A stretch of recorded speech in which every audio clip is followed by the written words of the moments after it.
こんにちは。とある料理屋料理長のピエールです。本日は釣りでもおなじみのスズキをさばいていきたいと思います。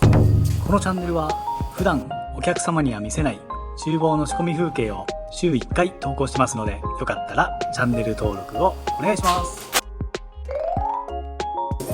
はい、ということで、冒頭の挨拶噛まずに言えてちょっと喜んでるピエールです。さっきね、釣りの時はって言ったんですけれども、釣りの時はですね、スズキっていうよりはどちらかというとシーバスって言われることの方が多いようです。はい、ではまず鱗をいつものように取っていくんですけれども、今日はね、この鱗取りの持ち方ちょっとご紹介したいなと思ってて、人差し指をね、よくこうやってピーンって貼ってやる方がいるんですけれども、これ人差し指出した状態でやるとうっかりね、指先がヒレに刺さったりするんですよね。で、魚おろしてる方だったらわかると思うんですけれども、ヒレがね、指に刺さった時の痛さ、想像を絶するぐらい痛いんですよ。もう激痛が走ってめっちゃくちゃ痛くなって、後ですっごい腫れるんですよね、指が。場合によっては産んだりとかもしますし、だからね、普段この料理とかやってる方はなるべく鱗取りは浅く持って指に刺さらないように気をつけてください。もう下手くそすぎて何万回も刺さってるピエールからのご忠告でした。そして鱗取りで全体の鱗をある程度取ったら、包丁でですね、細かい端っこの方とかですね、ちょっと取りづらいところがあるので、そこを細かく注意して取ってください。あとですね、スズキはこのようにヒレとか、あとこのエラの部分がすごい尖っててですね、危ないので洗う時も気をつけてください。洗う時は頭から尻尾にかけて撫でるようにしてくださいね。はい、以上で鱗取りは終わりです。それではさばきに入りましょう。さあ、それではさばいていきましょう。悩んだんですけれども、今回は頭を落としてからさばくことにしました。普段はね、内臓を取り出してから頭を落として、それからさばきに入ってるんですけれども、まあね、これは人それぞれどちらも間違ってないので、これに関してはね、僕も気分でやってるので、正直どちらでもいいと思います。やりやすい方でやってください。毎度のことですが、骨の周りには血合いが溜まっているので、包丁を入れてかき出すようにします。それではきれいに洗いましょう。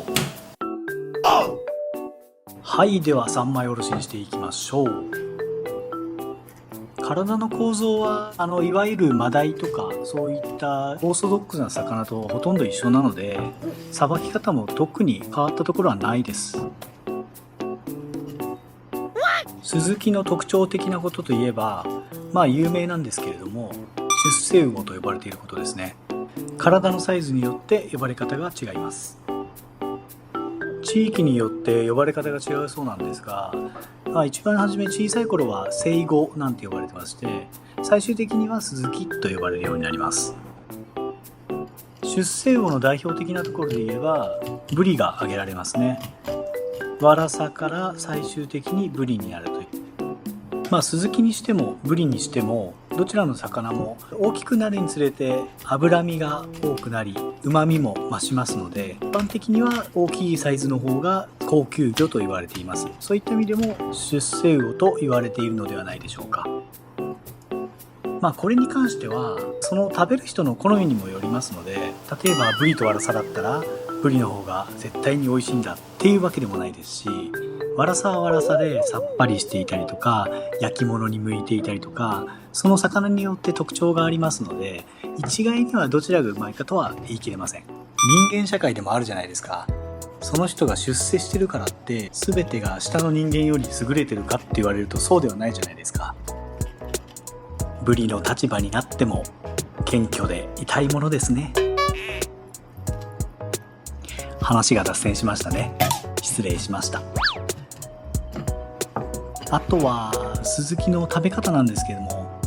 スズキはですね、基本的には刺身も美味しいですし、焼き物、揚げ物も絶品です。ただですね、独特の臭みがありますので、刺身だったら後で紹介します洗いという方法や昆布締めにしたりします。その他火を入れる調理をする場合は一度霜降りをしてから使ったりもします。今回は洗いの刺身とあと煮付けを作ってますので、次の動画でご紹介しますのでぜひ見てくださいね。さあ仕込みも間もなく終わりですね。最後は中骨を叩いて、あとは頭を割って終わりになります。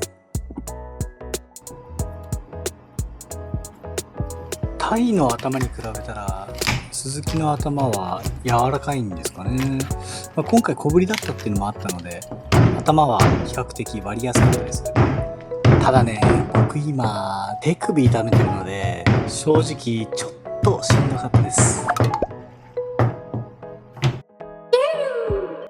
はい、今回も無事にさばくことができました。本日の仕込みは以上となります。皆さんが知ってるスズキの美味しい食べ方やこんなサイズ釣ったぜみたいな体験談がありましたらコメントをいただけると嬉しいです。本日もご視聴ありがとうございました。それでは次回の動画でお会いしましょう。せーの、おっし。